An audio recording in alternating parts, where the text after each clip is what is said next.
ماتشين ومحمد ابراهيم 4 ماتشات. محمد ابراهيم 4 ماتشات. انا مش عارف محمد ابراهيم عمل ايه بصراحه، يعني محمد ابراهيم اتطرد وخرج. هل قال الفاظ وهو خارج؟ شتم حد؟ قال حاجه؟ تقرير الحكم اكيد ادام اتوقف 4 ماتشات يبقى تقرير الحكم ومراقب المباراه في حاجه محمد ابراهيم عملها.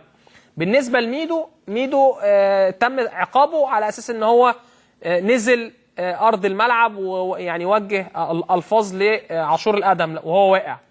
بس موضوع محمد ابراهيم ده انا مش عارف يعني تقرير الحكم كتب ايه، بس اكيد تقرير الحكم كتب اللي يدين محمد ابراهيم على اساس ان هو اتوقف 4 ماتشات. وبرده تم ايقاف حماده انور المدير الاداري مباراه، او تغريم حماده انور مباراه، لا مش مباراه، تغريمه 5000 جنيه لنزوله ارض الملعب. وكابتن عبد الرحيم محمد برضه تغريمه 5000 جنيه لنزوله الملعب. تعالوا اقول لكم بس قرارات لجنه المسابقات في ماتش الزمالك والمصري. ايقاف محمد ابراهيم 4 ماتشات وغرامه 20000 جنيه.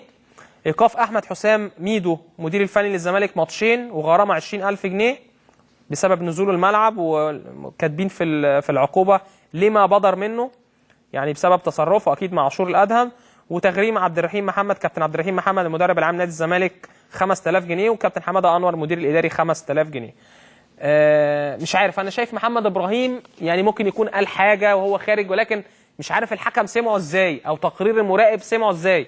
انا شايف ان هي عقوبه كبيره على محمد ابراهيم. يعني انا لو حكم المباراه وطردته في المباراه انذارين بمباراه واحده، عايز اعمل عقوبه مثلا مضاعفه يبقى ماتشين، لكن 4 ماتشات انا شايف ان هي بدون داعي لمحمد ابراهيم. مش عارف محمد ابراهيم عمل ايه، هو خارج شاط الازازه، دي حاجه عاديه جدا. انا بشوف لعيبه تصرفاتهم بتبقى اكبر من كده وبيبقى العقوبه مش 4 ماتشات.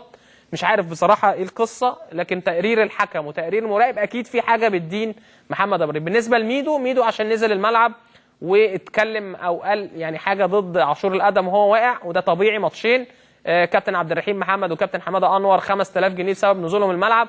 واتمنى ان لجنه المسابقات تغرم يعني كل الناس اللي بتعمل نفس المواقف دي، ما يبقاش الزمالك بس. انا دايما بقول الكلام ده، اللي انا بشوف دايما ان الزمالك هو الوحيد اللي بيتعاقب بالشكل ده. الانديه الاخرى لما بيحصل مشاكل ما بشوفش العقوبات دي والايقافات القويه دي والغرامات والكلام ده، مش بيبقى بنفس القدر. لكن انا شايف ان هم على الزمالك مركزين قوي، وفي نفس الوقت الفرق الاخرى ما يبقاش في نفس التركيز ده. فاتمنى هنشوف الفتره اللي جايه ايه اللي هيحصل.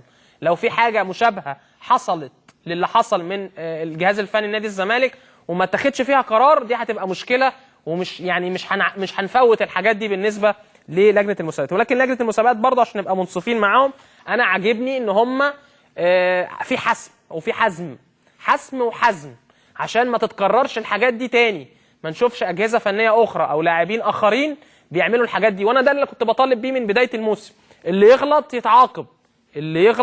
يتعاقب.